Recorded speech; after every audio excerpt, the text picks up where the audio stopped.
It is the night of the 13th of June, 1944. A lone observer stands on a cold, windswept watchtower along the coast of Kent, his woolen collar pulled tight against the salt-laced channel wind. Below him, the cliffs drop away into absolute darkness. The sound of the distant Normandy front lines is a low, barely perceptible rumble carried on the easterly air. But every man on that tower knows that the greatest amphibious invasion in human history has already broken the seawall of Fortress Europe. The Germans are losing. It should, by every rational measure, be over soon. Then something tears that assumption apart. It begins as a sound, a rhythmic, mechanical thrumming, like an outboard motor running at impossible speed. Then a point of dull orange fire materializes above the water, tracking steadily east to west at roughly 600 kilometers per hour. It moves too fast for any conventional bomber, too steadily for a diving fighter, too purposefully for anything natural. There is no cockpit. There is no pilot. There is no heartbeat inside this machine. It is a flying bomb, a purpose-built instrument of mass murder guided by gyroscopes and an odometer, carrying nearly a ton of high explosive on a pre-programmed heading toward the heart of London. The observer watches, helpless, as the orange flame sputters, coughs, and dies. A 10-second silence follows, the most terrifying silence he has ever experienced. And then the horizon 40 kilometers to the northwest erupts in white light. The shockwave follows 4 seconds later, rattling the watchtower windows in their frames like chattering teeth. This is the Wunderwaffe 1, Vengeance Weapon 1, the world's first operational cruise missile. And with its arrival, warfare would never be the same again. What follows is a story of how a nation on the verge of total military collapse poured its remaining genius, its remaining steel, and the lives of tens of thousands of slave laborers into a collection of machines so far ahead of their time that their descendants still fill the skies and pierce the atmosphere today. It is a story. To understand why Germany threw everything it had into secret weapons programs, you must first understand how desperate the situation had become by late 1943. 3 years of what Adolf Hitler had promised would be a swift continental conquest had instead produced a grinding, multi-front catastrophe. In the east, Operation Barbarossa, the largest land invasion in history, had initially torn 600 kilometers into Soviet territory, capturing millions of prisoners and seemingly dismantling the Red Army as a fighting force. But the Soviet Union did not collapse. It bled, reorganized, reconstituted itself on an industrial scale east of the Ural Mountains, and began a counteroffensive that would not stop until Soviet boots were on the rubble of the Reichstag. By the winter of 1943-44, the Wehrmacht was fighting a desperate rearguard action across a front stretching from the Baltic to the Black Sea, hemorrhaging men and irreplaceable equipment at a rate that defied any realistic calculation of sustainability. In the West and from the South, the strategic situation was equally dire. British and American heavy bombers, the RAF Lancasters and Halifaxes by night, and the USAAF's B-17 Flying Fortresses and B-24 Liberators by day, had begun their systematic dismemberment of German industrial capacity. The ball bearing factories at Schweinfurt, the synthetic oil refineries at Ploesti, the aircraft production centers at Regensburg, all were being methodically reduced to rubble. German cities were burning. The Ruhr Valley, the industrial heartland of the Third Reich, was being targeted so relentlessly that RAF Bomber Command's campaign against it became known simply as the Battle of the Ruhr. By 1944, ordinary German civilians were learning to identify which aircraft were British and which were American by the sound of their engines, because the distinction determined whether bombs were about to fall on them in daylight or after dark. Meanwhile, the Luftwaffe, once the terror of European skies, was running out of everything that mattered. Experienced aircrews, which took years to train, were dying faster than replacements could be produced. Fighter production was recovering from Allied bombing, but the pilots to fly the new machines were raw, undertrained, and being thrown into combat against hardened veterans. Strategic bomber raids against Britain had become suicidal, with entire formations being torn apart by Spitfires, Hurricanes, and the increasingly sophisticated radar-guided ground control networks the British had been refining since 1940. The window in which Germany had enjoyed air superiority over any theater of the war had slammed shut. It was into this climate of accelerating catastrophe that the Nazi leadership turned toward what it called Vergeltung, retribution. If conventional military forces could not hold back the tide, perhaps technology could. Perhaps the answer was not more of the same, but something radically, shockingly different. Weapons that required no pilots to risk over England, weapons that arrived faster than radar could track them. Weapons that exploited physical principles the Allies had not yet weaponized. Weapons that could reach across the Channel and punish the British civilian population for supporting the bombing campaigns that were burning Germany alive. The result was the most concentrated burst of radical military engineering the world had yet seen, concentrated primarily at a secure research complex on a remote Baltic peninsula that most Germans had never heard of. Peenemünde. The V-1 flying bomb was, in engineering terms, an exercise in beautiful restraint. At a moment when German industry was straining to produce complex weapon systems at industrial scale, the V-1 offered something close to a miracle of simplicity. A weapon that could be manufactured by semi-skilled labor using ordinary materials, assembled in underground factories, and fired by a crew of a handful of men without specialized training. Its formal designation was the FIS-103, designed by a collaboration between engineer Fritz Goslau of Argus Motors and aircraft designer Robert Lusser of Fiesler. The two men approached the problem from opposite directions, Goslau from the engine, Lusser from the airframe, and met somewhere in the middle to produce something that was neither quite an aircraft nor quite a rocket, but something entirely new, the cruise missile. The machine that emerged measured just 7.9 meters in length, with a wingspan of 5.3 meters. Construction was predominantly welded sheet steel, not the aluminum alloys used in conventional aircraft, which were becoming increasingly scarce. The horde head section in the nose held 850 kilograms of Amatol high explosive. The whole thing weighed just under 2 tons at launch and could be manufactured, depending on the facility, between 3,500 and 5,000 Reichsmarks, a fraction of the cost of a conventional aircraft. The engine that gave the V-1 its unmistakable sound was the Argus AS-014 pulse jet, and it is worth dwelling on for a moment because it is one of the most devilishly clever simple machines ever built for warfare. A conventional jet engine is a masterpiece of precision engineering. It compresses air mechanically through a series of spinning turbine blades before mixing it with fuel and igniting it in a combustion chamber. The pulse jet threw most of that complexity away. Air entered the intake at the front of the tube-shaped engine and hit a series of spring-loaded shutter valves. Petrol was injected and ignited by a spark plug. The resulting combustion explosion slammed the pressure up, forcing those shutter valves closed and pushing the exhaust gases out of the rear of the tube as thrust. Then, and this is the ingenious part, as the pressure dropped after each explosion, the spring tension snapped the valves open again, drawing in a fresh charge of air, and the whole cycle repeated. 50 times a second. That is the source of the distinctive, terrifying, buzzing roar that Londoners would learn to dread. 50 small explosions per second. Each one a pulse of mechanical fury, driving a ton of explosive forward at nearly 640 kilometers per hour. The guidance system was, given the era, surprisingly sophisticated.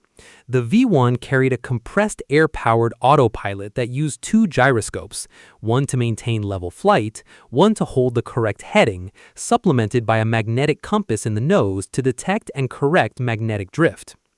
Altitude was maintained by a barometric sensor connected to the elevator controls. Crucially, a small 4-bladed propeller mounted on the nose spun freely in the airstream as the missile flew, driving a mechanical counter. This device counted down the rotations equivalent to a preset distance.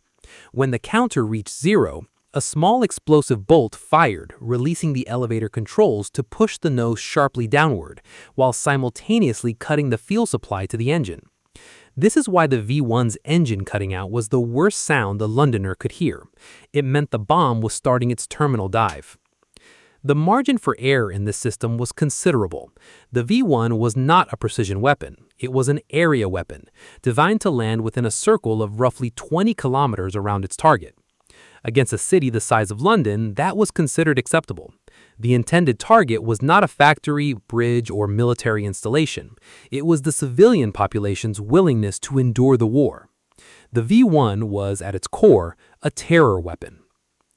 Launching the V-1 required a catapult ramp, typically a magnetic electromagnetic steam catapult approximately 50 meters long, built into concrete ski-shaped structures in the fields of northern France and the Netherlands. The launch sites were identified by Allied aerial reconnaissance and became targets of massive bombing effort under the codename Operation Crossbow. But the Germans dispersed their launch operations and built simplified, modified launch sites that could be erected more quickly than the bombers could destroy them. Between June 1944 and March 1945, approximately 10,000 V-1s were launched towards England, around 2,400 of them at London specifically. The effect on civilian life was immediate and profound. Londoners who had survived the Blitz and learned to sleep through conventional air raids found the V-1 psychologically unique. The Blitz came in waves, with warning sirens giving some time to seek shelter. The V-1 came at any hour, day or night, with only seconds between hearing the engine cut and the explosion. Doodlebugs, people called them, or buzz bombs, names that softened the dread without eliminating it. People paused mid-conversation when they heard the thrumming overhead. They held their breath when the engine cut. Then they waited, knowing somewhere, in some street, a ton of explosive was silently falling. The British defensive response to the V-1 was a masterclass in rapid adaptation. Initially, both anti-aircraft artillery and fighter aircraft tried to tackle the threat, with limited coordination and effectiveness. The flying bomb flew below the effective ceiling of most radar-guided gun systems, and too fast for most contemporary fighters to comfortably overhaul. Then three things changed. First, the anti-aircraft guns were relocated from central London to the coast, giving them unobstructed fields of fire over the Channel approach paths. New proximity-fused shells, triggered by radio proximity sensors rather than timed fuses, dramatically increased their kill rate, since the burst no longer had to be precisely timed, but simply had to detonate near the target. Second, the fighter squadrons assigned to V-1 interception concentrated on the fastest machines available. The Hawker Tempest, the clipped-wing Spitfire 14, and, uniquely, the early Gloucester meter jet fighters were deployed on dedicated anti-V-1 intercept patrols along set intercept corridors between the guns and London.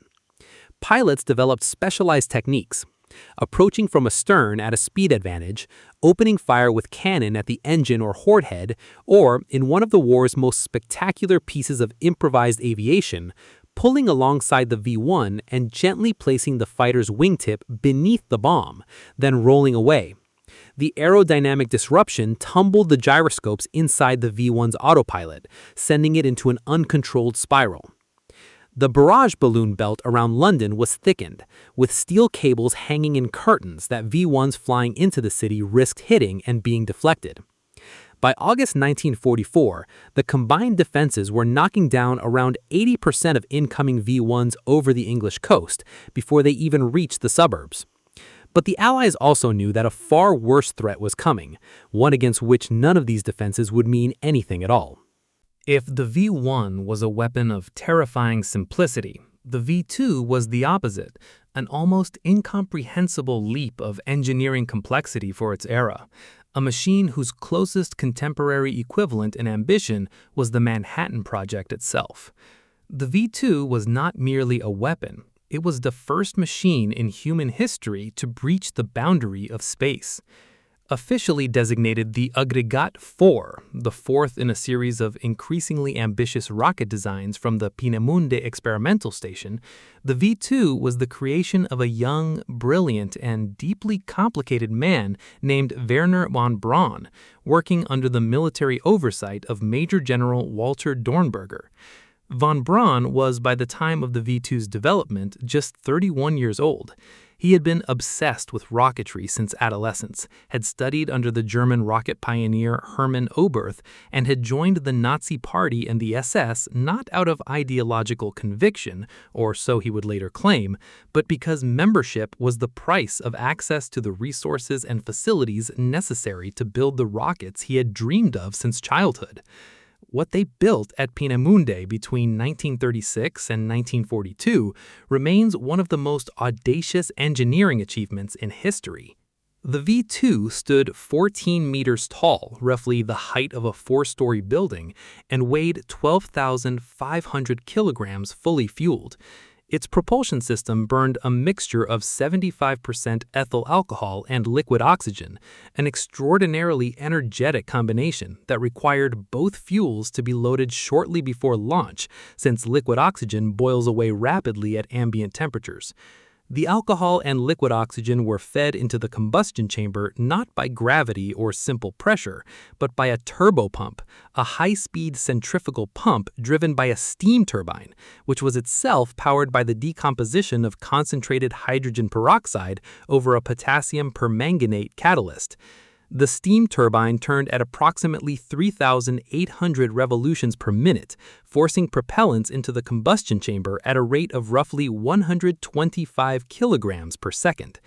The engine produced over 25 tons of thrust at launch, enough to accelerate the 12.5-ton rocket from 0 to 5,760 kilometers per hour in approximately 65 seconds of powered flight.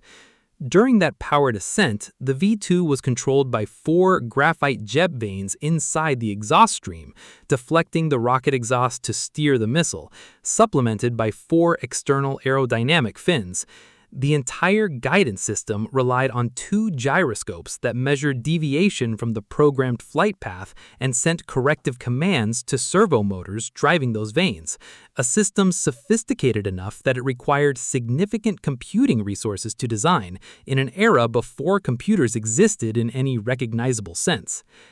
After the engine burned out, approximately 65 seconds into flight, the V-2 followed a purely ballistic trajectory, an inverted parabola through the upper atmosphere.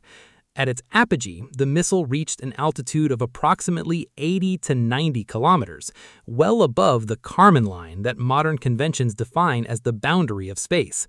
At that altitude, the aerodynamic fins were useless. The missile was falling through near vacuum. Below it, the curvature of the Earth was perceptible, and then it began its descent.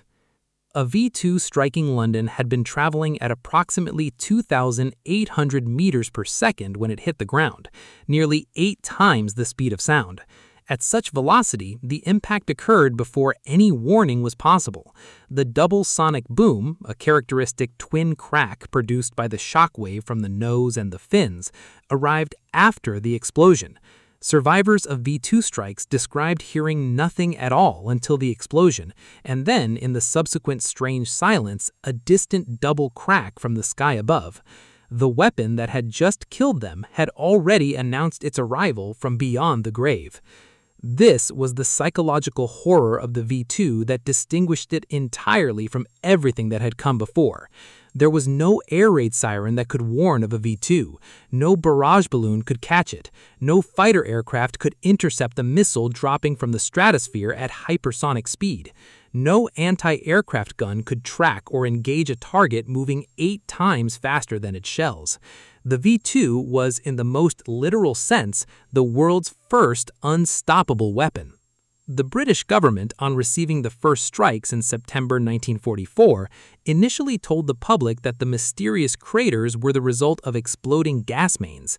This fiction was maintained for weeks while intelligence services scrambled to confirm what they already suspected, that the Germans had achieved operational deployment of a ballistic missile. Between September 1944 and March 1945, more than 3,000 V-2s were fired in anger, over 1,400 against London, over 1,600 against the liberated port of Antwerp, which was the critical supply conduit for Allied forces pushing into Germany from the west. The attack on Antwerp was arguably more strategically coherent than the attacks on London. Strangling Allied logistics through a port city was at least a rational military objective, as opposed to terrorizing a civilian population whose government had already demonstrated it would not be deterred by area bombing. The human cost was real, but in the context of what Germany had hoped to achieve, relatively modest. In London, V-2 strikes killed approximately 2,754 people and seriously injured nearly 6,500. A single strike on a crowded Woolworths in New Cross, South London, on November 25, 1944, killed 168 people, the single most deadly V-2 strike of the campaign. In Antwerp, where the missiles fell on a more densely occupied military and civilian target area, the toll was higher. But the truly staggering death toll associated with the V-2 was not its victims, it was its builders. The production of the V-2 was removed from Peenemünde in 1943 after an RAF bombing raid on the facility in August of that year killed several key researchers and damaged critical infrastructure, and relocated to a network of underground facilities, the most significant of which was the Mittelwerk, carved into the Kohnstein mountain near Nordhausen in central Germany. Here, under conditions of extraordinary brutality, concentration camp prisoners from the nearby Dora camp were forced to construct the underground tunnels and then to manufacture the rockets themselves. Workers were subjected to forced labor of up to 18 hours per day, fed starvation rations, and executed for the slightest hint of sabotage or resistance. Approximately 20,000 prisoners died at Mittelbau Dora during the production of the V-weapons, a death toll that significantly exceeded the number of people the weapons themselves killed. This fact alone encapsulates the moral obscenity at the heart of the V-weapon program. The machines were marvels. The system that built them was a crime against humanity. While the V-weapons carried the Nazi regime's hopes for long-range retribution, a parallel revolution was taking place in the skies directly over Germany. For the first time in history, jet-powered aircraft were going to war, and the gap between their performance and that of any propeller-driven aircraft was so enormous that it briefly raised the possibility, however remote, that Germany could wrest air superiority back from an enemy it had spent 2 years losing it to. The aircraft that represented this possibility most vividly was the Messerschmitt Me-262 Swallow, the world's first operational jet fighter aircraft. It was a beautiful machine in the way that things designed under intense pressure to achieve a specific purpose with maximum efficiency are often beautiful. Swept leading edges, twin-engine nacelles slung below the wings, a sleek fuselage of almost organic smoothness. Powered by two Junkers JUMO-004B axial flow turbojets, each producing approximately 900 kilograms of thrust, the Me-262 reached a maximum speed of 870 kilometers per hour in level flight. The Allied piston-engine fighters of the period, the P-51D Mustang, the Spitfire 14X, the FW-190D9, topped out at around 700 to 720 kilometers per hour, and only in a dive. In straight and level flight, an Me-262 could leave any of them standing. Armed with four 30mm Mk108 autocannon in the nose, weapons with such destructive power that 3 or 4 hits would destroy any Allied bomber, the Me-262 seemed like it could be the answer to the Allied strategic bombing campaign that was dismantling Germany from the air. Each cannon shell was essentially a small grenade. A burst from all 4 guns into a B-17 was catastrophic. And yet, for all its performance advantages, the Me-262 failed to change the air war in any meaningful way. The reasons why are a masterclass in how strategic mismanagement can neuter even the most revolutionary technology. The most notorious act of sabotage, not by Allied agents but by Adolf Hitler himself, was the Führer's insistence that the Me-262 be modified as a fast bomber, or Blitzbomber. Despite vehement objections from Luftwaffe generals and from Messerschmitt's engineers, Hitler was convinced that the war required a jet-powered aircraft capable of dropping bombs on the Allied beachhead at Normandy. The airframe was not designed to carry the weight of bombs externally. The aerodynamic penalties were significant, and the aircraft was wildly inaccurate as a bomber at the speeds at which it operated. But orders were orders. Development was delayed, modifications were forced through, and the window in which a mass deployment of Me-262 interceptors might have meaningfully complicated the Allied air offensive was lost. The technical problems compounded the strategic ones. The Junkers Ju-MO-004 engine was a genuine engineering achievement, but it was an achievement made under conditions of critical material shortage. High-temperature alloys like nickel, chromium, and cobalt, essential for turbine blades that must withstand thousands of degrees of combustion heat, were largely unavailable in Germany by 1944. The Ju-MO-004 turbine blades were made from lower-grade steel, coated with aluminum oxide where possible, and cooled internally by a system of air channels. The result was an engine that worked brilliantly for a limited period, and then failed catastrophically. Average operational lifespan of the Ju-MO-004 was between 10 and 25 hours of flight time before requiring complete replacement. Allied jet engines of the period, built with access to strategic metal reserves from across the British Empire and North America, routinely ran for hundreds of hours. The Me-262 also had killer handling characteristics during takeoff and landing, the two phases of flight when it was most vulnerable. At low speeds, the early jet engines responded very slowly to throttle changes, meaning that an overshoot on approach or a misjudgment on takeoff could not be recovered from in the way a piston engine's instant throttle response allowed. Allied pilots learned to loiter near Me-262 airfields, waiting for the jets to land in their predictable final approach paths, and shot down a significant number in this way. The Arado AR-234 Blitz, Lightning, was the V-2's aerial counterpart in terms of novelty, the world's first operational jet bomber and reconnaissance aircraft. Entering service in the summer of 1944, initially as a pure reconnaissance platform and later in a bombing role, the AR-234 was so fast in its high-altitude reconnaissance configuration that Allied fighters simply could not intercept it. Photographs of the Normandy beaches taken by AR-234s in the weeks after D-Day were genuinely irretrievable by any Allied aircraft in service. The jets simply flew away from the pursuing Spitfires and Mustangs. As a bomber, the AR-234 was used to strike the Remain Bridge over the Rhine, the critical crossing that American forces had unexpectedly captured intact in March 1945, in a desperate attempt to drop the span before it could be used to flood troops into Germany. The bridge eventually collapsed, though due to a combination of factors, including the earlier German attempt to demolish it rather than specifically AR-234 strikes.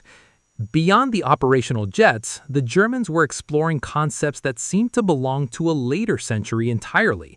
The Horten HO-229 was a flying wing aircraft, no fuselage, no tail, all wing, designed by brothers Reymar and Walter Horten, constructed with a welded steel tube frame and plywood skin bonded with a carbon-infused glue mixture. That carbon content was not accidental. It was intended to absorb radar energy, reducing the aircraft's radar cross-section. Whether it would have worked in practice as a genuine stealth aircraft is debated by aeronautical engineers and military historians to this day, but the Horten HO-229 is now widely regarded as a direct conceptual ancestor of the modern Northrop Grumman B-2 stealth bomber.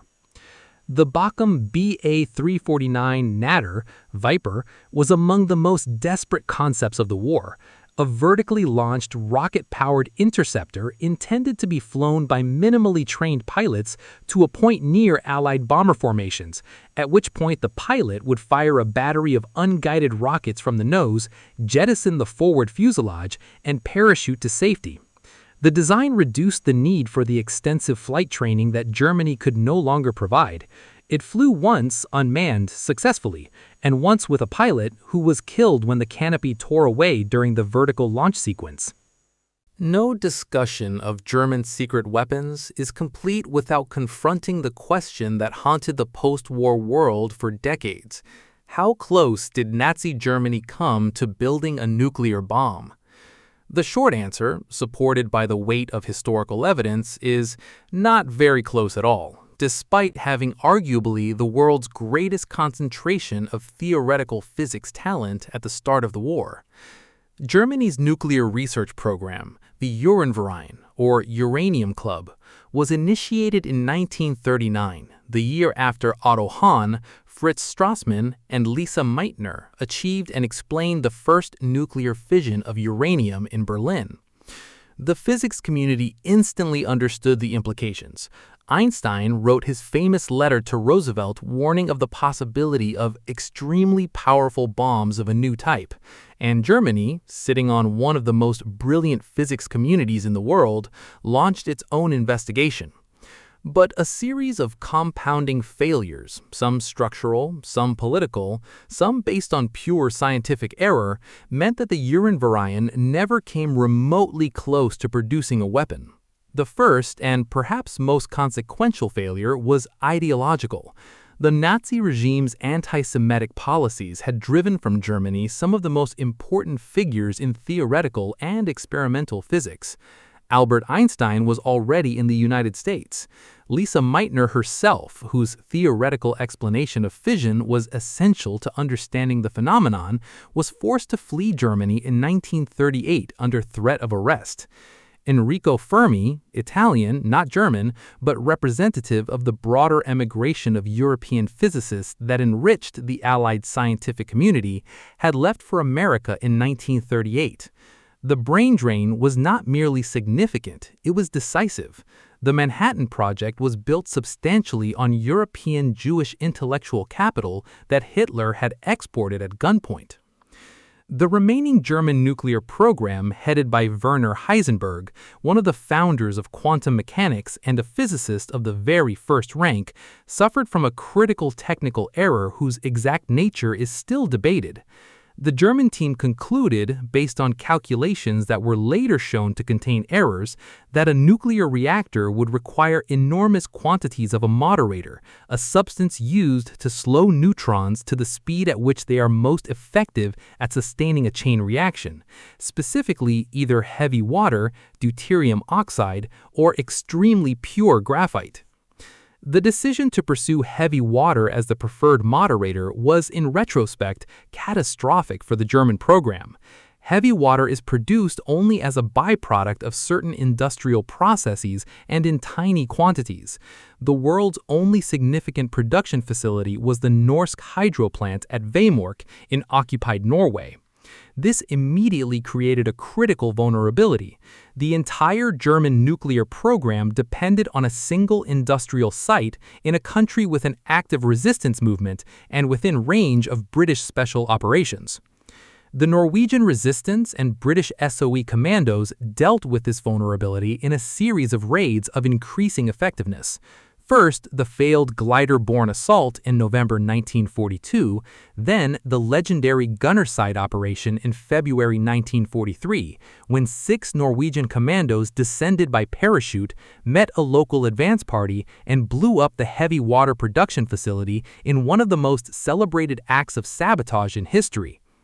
Even when the Germans attempted to ship their remaining heavy water stock to Germany in February 1944, the Norwegian resistance operatives sank the ferry carrying it to the bottom of Lake Tinshaw.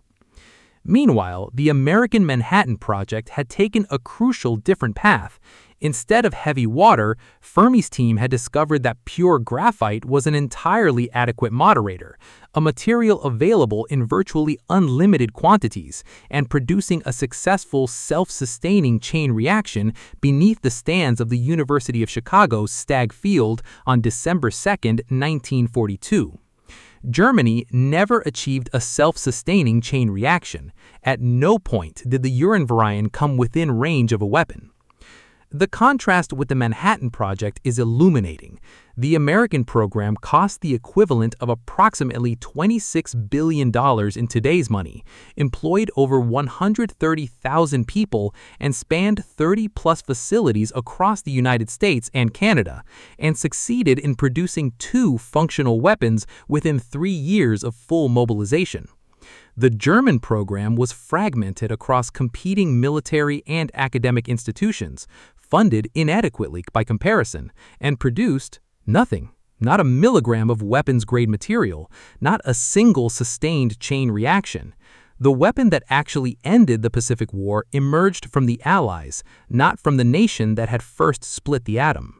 When historians and engineers assess the V-weapon and jet programs of the Third Reich in cold analytical terms, a consistent pattern emerges: extraordinary technical achievement undermined at every level by strategic mismanagement, resource misallocation, and structural dysfunction.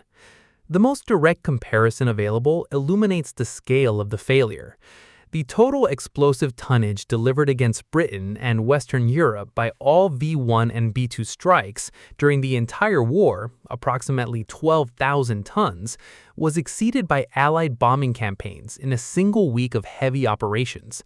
A single RAF 1,000-bomber raid on a German industrial city could deliver more explosive payload in one night than the entire V-weapon campaign delivered in 9 months.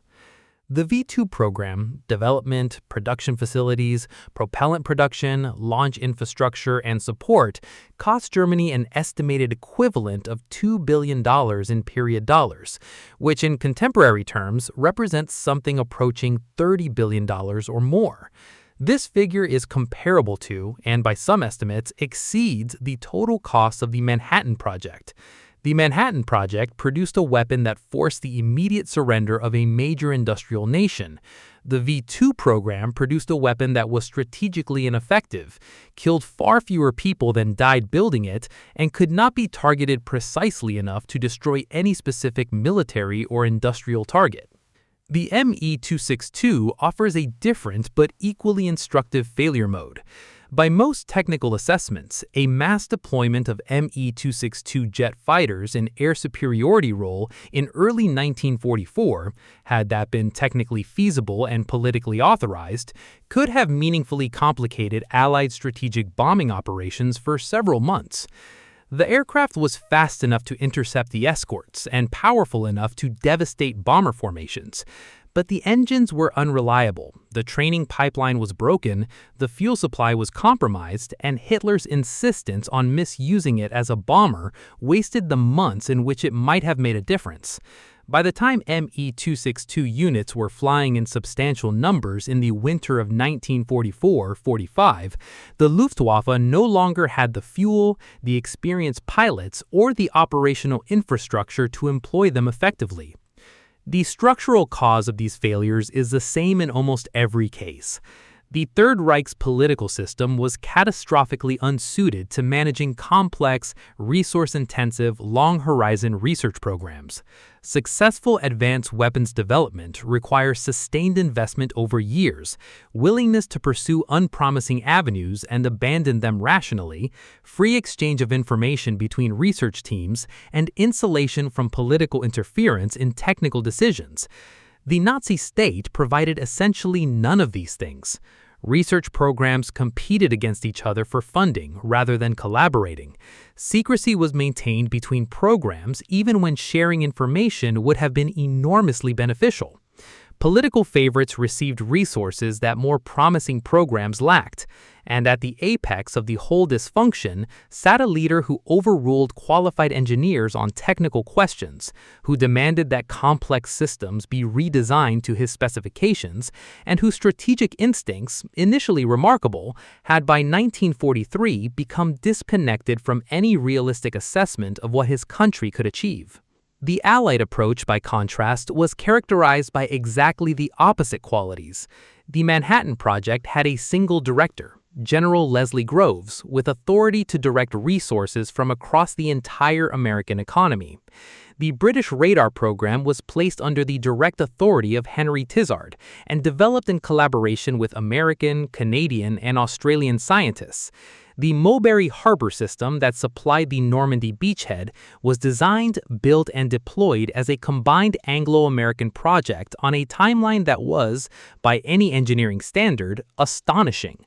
The Allies were not always efficient, they were not always rational, but they were, in aggregate, much better at translating scientific and engineering capabilities. When historians and engineers assess the V-weapon and jet programs of the Third Reich in cold analytical terms, a consistent pattern emerges: extraordinary technical achievement undermined at every level by strategic mismanagement, resource misallocation, and structural dysfunction. The most direct comparison available illuminates the scale of the failure. The total explosive tonnage delivered against Britain and Western Europe by all V-1 and B-2 strikes during the entire war, approximately 12,000 tons, was exceeded by Allied bombing campaigns in a single week of heavy operations. A single RAF 1,000-bomber raid on a German industrial city could deliver more explosive payload in one night than the entire V-weapon campaign delivered in 9 months. The V-2 program, development, production facilities, propellant production, launch infrastructure, and support cost Germany an estimated equivalent of $2 billion in period dollars, which in contemporary terms represents something approaching $30 billion or more. This figure is comparable to, and by some estimates, exceeds the total cost of the Manhattan Project. The Manhattan Project produced a weapon that forced the immediate surrender of a major industrial nation. The V-2 program produced a weapon that was strategically ineffective, killed far fewer people than died building it, and could not be targeted precisely enough to destroy any specific military or industrial target. The ME-262 offers a different but equally instructive failure mode. By most technical assessments, a mass deployment of ME-262 jet fighters in air superiority role in early 1944, had that been technically feasible and politically authorized, could have meaningfully complicated Allied strategic bombing operations for several months. The aircraft was fast enough to intercept the escorts and powerful enough to devastate bomber formations. But the engines were unreliable, the training pipeline was broken, the fuel supply was compromised, and Hitler's insistence on misusing it as a bomber wasted the months in which it might have made a difference. By the time ME-262 units were flying in substantial numbers in the winter of 1944-45, the Luftwaffe no longer had the fuel, the experienced pilots, or the operational infrastructure to employ them effectively. The structural cause of these failures is the same in almost every case. The Third Reich's political system was catastrophically unsuited to managing complex, resource-intensive, long-horizon research programs. Successful advanced weapons development requires sustained investment over years, willingness to pursue unpromising avenues and abandon them rationally, free exchange of information between research teams, and insulation from political interference in technical decisions. The Nazi state provided essentially none of these things. Research programs competed against each other for funding rather than collaborating. Secrecy was maintained between programs even when sharing information would have been enormously beneficial. Political favorites received resources that more promising programs lacked, and at the apex of the whole dysfunction sat a leader who overruled qualified engineers on technical questions, who demanded that complex systems be redesigned to his specifications, and whose strategic instincts, initially remarkable, had by 1943 become disconnected from any realistic assessment of what his country could achieve. The Allied approach, by contrast, was characterized by exactly the opposite qualities. The Manhattan Project had a single director, General Leslie Groves, with authority to direct resources from across the entire American economy. The British radar program was placed under the direct authority of Henry Tizard and developed in collaboration with American, Canadian, and Australian scientists. The Mulberry Harbor system that supplied the Normandy beachhead was designed, built, and deployed as a combined Anglo-American project on a timeline that was, by any engineering standard, astonishing. The Allies were not always efficient, they were not always rational, but they were, in aggregate, much better at translating scientific and engineering capability into operational military effect than the system they were fighting. In the spring of 1945, as American and Soviet forces raced towards each other across the ruins of Germany, a secondary race began in the shadows of the military advance. Both sides understood that the personnel, hardware, and research data accumulated at Peenemünde and in the other German weapons facilities represented a generational leap in technology. Whichever power secured it first would inherit a head start in a new era of warfare and of exploration. The Americans moved with remarkable speed and ruthlessness.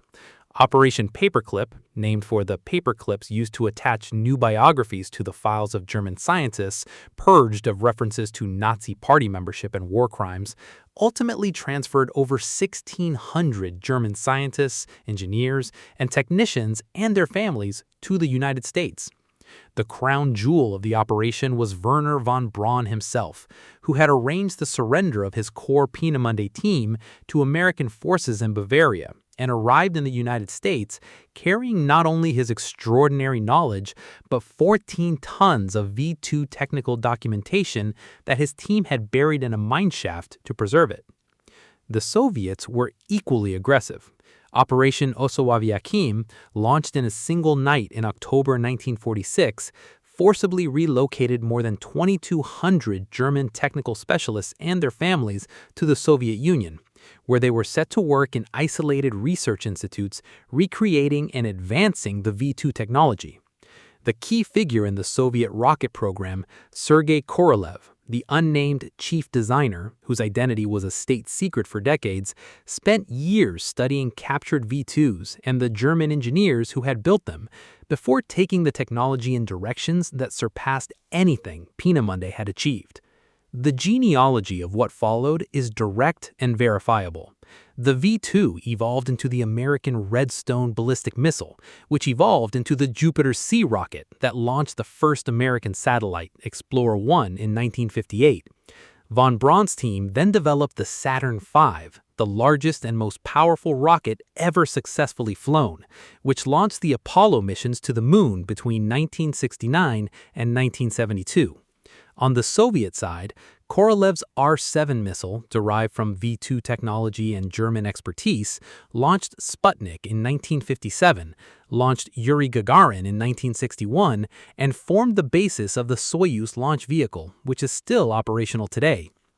The jet aircraft technology developed for the Me-262 flowed directly into the post-war aviation industry. The Junkers UMO 004's axial flow compressor design, despite its material limitations, was studied exhaustively by British and American engine manufacturers.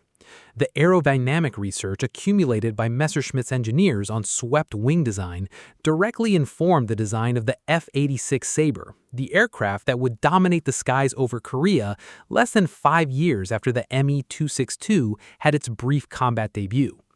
Every jet aircraft flying today, every commercial airliner, every fighter jet, every corporate bizjet is a descendant of ideas that were first made to work in the wind tunnels and test facilities of wartime Germany. The cruise missile, essentially the V-1 concept refined over 80 decades of technological development, now forms the backbone of long-range precision strike capability for every major military power on Earth. The Tomahawk, the Storm Shadow, the Caliber, the Taurus, all are conceptual grandchildren of the Feisler Fe-103, the machine whose pulse jet roar first reached the ears of the man on the watchtower in Kent on the night of 13 June 1944. They are faster, more precise, more reliable, and carry more sophisticated warheads, but the fundamental idea, a self-guided flying bomb that follows a pre-programmed flight path to a distant target without a pilot, is the same. Even the stealth concepts pioneered in the Horton O-22-9 found their descendants. The flying wing configuration was studied extensively after the war and eventually produced in the B-2 Spirit, the most survivable long-range bomber in existence. Whether the Horton's carbon-impregnated glue would have provided meaningful radar absorption at the frequencies used by wartime radar is a matter of ongoing technical dispute. But the intent was there, the concept was there, and the shape that modern engineers arrived at independently, decades later, is remarkably similar to what the Horton brothers drew on a German drafting table in 1943. We return one last time to that night on the coast of Kent. The observer on the watchtower is watching the orange point of light cross the horizon. He does not know what he is seeing. He does not know that the engine beneath those wings is running on a cycle discovered years earlier and never weaponized. He does not know that somewhere on the other side of the channel, a team of engineers has just crossed a threshold that cannot be uncrossed. He just knows that it is wrong. Wrong in a way that the most experienced combat veterans' instincts instantly register. Aircraft do not fly like that. Aircraft do not fly without pilots. Aircraft do not just fall out of the sky in silence and then explode. He is right. Aircraft don't. But these are not aircraft. These are the first weapons of the automated age. And the world he is standing in, the world of human pilots, of artillery ranges, of ground health front lines, is already becoming a historical artifact. What the German Wunderwaffe program achieved, despite its manifest failure to alter the outcome of the war, was a demonstration of what was technically possible. The V-2 proved that liquid-fueled rockets could carry a warhead to a target hundreds of kilometers away and could do so at speeds no defense could reach. The V-1 proved that cruise missiles were viable at industrial scale. The ME-2062 proved that jet propulsion would make everything that came before it obsolete. These demonstrations were not lost on the men who examined the wreckage, the captured hardware, and the shuffling columns of German engineers surrendering to Allied intelligence officers in the spring of 1945. The Cold War that followed was shaped, to a degree that is difficult to overstate, by what those men found. The intercontinental ballistic missiles pointed at each other by the United States and the Soviet Union for the next 45 years were the V-2's direct descendants, scaled up and fitted with warheads incomparably destructive than anything Hitler had imagined. The intercontinental ballistic missiles in their silos today, the Minuteman III, the RS-28 Sarmat, the DF-41, are the same fundamental machine that a team of young German engineers tested on the Baltic coast in the 1930s, massively refined and made city-destroying in their payloads. What the Wunderwaffe story ultimately tells us is something uncomfortable about the relationship between engineering genius and political wisdom. Technical brilliance alone does not win wars. It does not even necessarily provide meaningful military advantage, as the V-2 demonstrated, by spending $3 billion and 20,000 lives to kill fewer people than died in a single night of conventional bombing. What it does do, what it inevitably does, is change the nature of future conflict, regardless of what it does for the war in which it is deployed. The weapons that failed to save the Third Reich built the foundations of every major military and space program that has shaped the world since. The Pulse jet's roar faded over the English Channel. The V-2's sonic boom echoed across the London suburbs. The ME-2062's whine faded into the deteriorating Luftwaffe's last desperate sorties.